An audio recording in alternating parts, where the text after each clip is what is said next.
that's how we end up. Shades of blue and gray. I feel just like an empty bottle. My dreams are on delay. I just wanna climb on top of a hill and throw it all away, away. Take me far away before my mind spins off and I am all derailed, derailed. Just drive all the way to the rainbow's end. Just drive, and we'll never turn our backs again.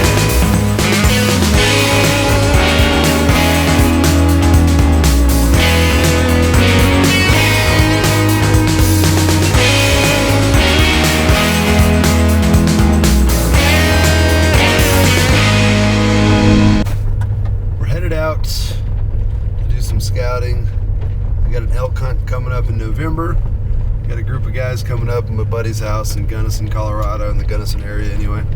And so I am up here. I'm going to take the day to go scout out some stuff, see if we can't find some sign, and we'll see how all of that translates come November. It's beautiful up here. It's in the mid 70s. Lows are in the mid 40s, so I'm looking forward to a really cool day in the woods. Public land, over the counter tags, nothing special from that standpoint, but we plan on working our tails off to get this done. So we'll see you guys soon. We got a grouse right there.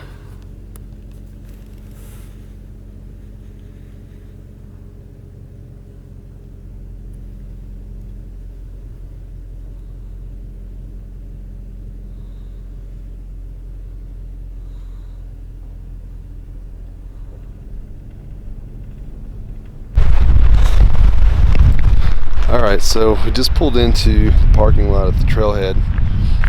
We're just outside of Gunnison, Colorado. There's some national forest land back here this way behind me. Everything to the front is private land. We got some information from Parks and Wildlife that basically said that there's a herd of about 1,000 elk that moved from private to public back here, but it's so inaccessible. I guess not inaccessible, it's just tough to get back there. A lot of people don't want to do it, not necessarily because it's tough to get back there, but once you shoot something, it's a lot of work to get it out of there. But we're willing to do it. If we're going to get big bulls, we're going to have to work hard. And so we're going to go in here and take a look. I only have about an hour and a half or so, so I'm not going to be able to get as far as I'd like to. I've got to take the family to a little 4th of July parade in Crested Butte. But I'm looking forward to getting back there and just seeing what it looks like. So I'll check in with you guys in just a little bit. Thanks.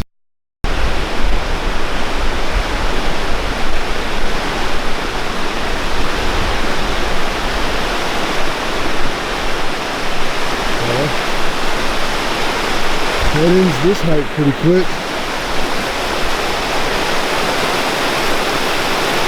How do I get over there to that trail?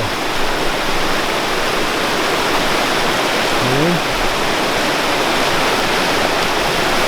That's not good.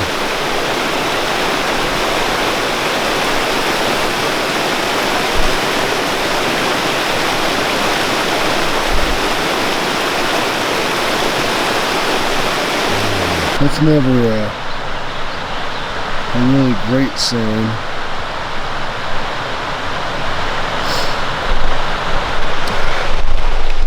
I'm pretty certain that that's bear shit. I'm kind of screwed because I got about 300 yards, 400 yards into the trail and it's washed out. They got snow up here when they're not really supposed to have snow, and that has kind of made that water level rise. And so I'm trying to find another route to get across the river, but then I ran into a pile of bear shit, and I have nothing but my fists to combat a bear, which is probably sufficient, being that I got these fists, but it makes me a little bit nervous. Without bear spray or a gun, which I would have in a hunting situation. Anyway, we'll see if we can find an alternate route. Alright, I got a bit of a conundrum. So, I first got on this trail, there's a big old pile of bear shit, which obviously makes you a little bit nervous. And man, I smell an animal, a furry, stinky animal.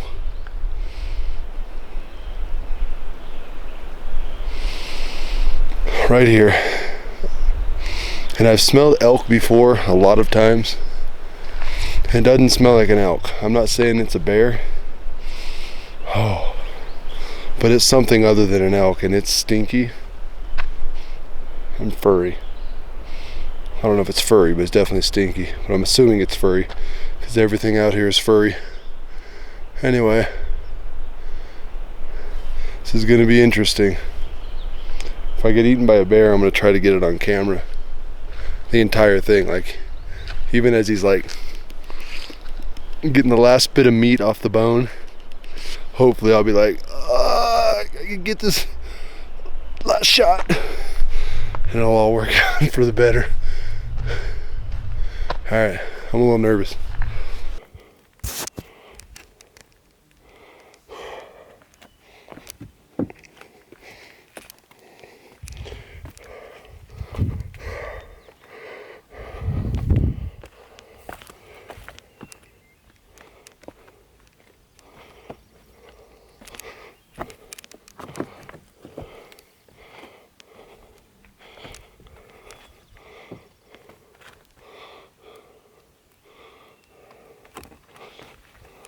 So I've made my way up to the top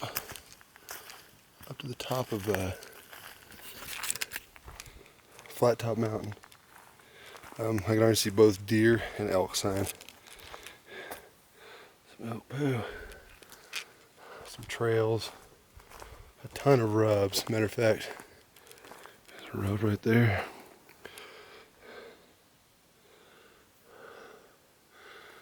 So it's a little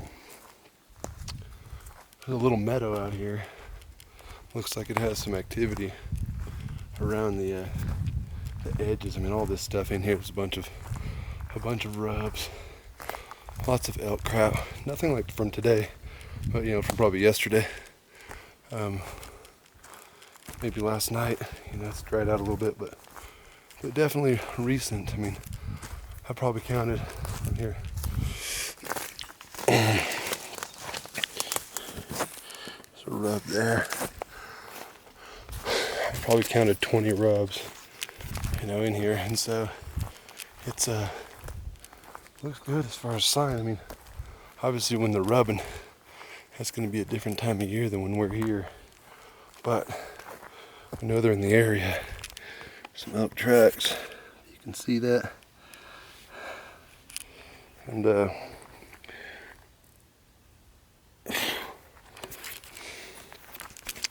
lot of mosquitoes, which I wasn't anticipating. Check this out.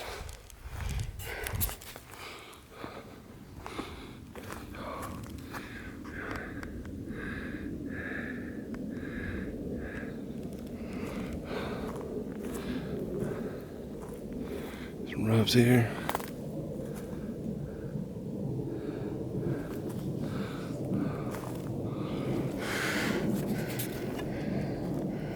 Rub right there.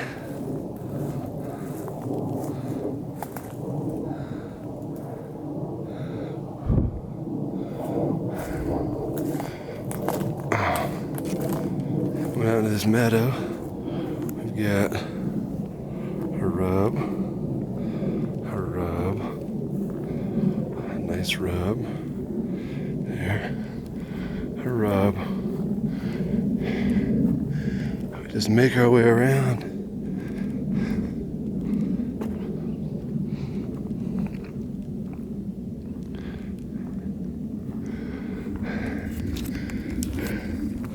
So, I mean, I don't know what else you could ask for. A bunch of rubs, tracks, shit, and trails. Old rubs, newer rubs. I mean, it's here. So now it's just a matter of, are they going to be here in November? Is it going to be raining and everything's pushed down? Is it going to be hot and they're all going to be up here? But we'll figure that out as we go.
Burp.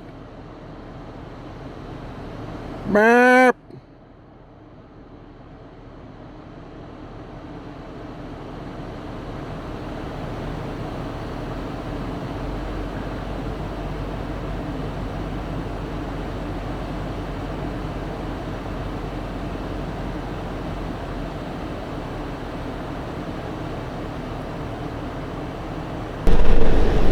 All right, well, I'm on my way back from doing some scouting, and out in this field there was a lone cow elk. We on our way in we saw probably about 100 elk out in the field just coming in, but I wasn't able to get any footage as we were driving and I wasn't prepared, so I'm gonna get you some footage of this lone cow elk hanging out eating grass out in this field. So this is how we end up. The game is set to play. Every day remains the same now. One decision we obey. I just wanna climb on top of a hill and throw it all away, away. Take me far away before my mind spins off and I am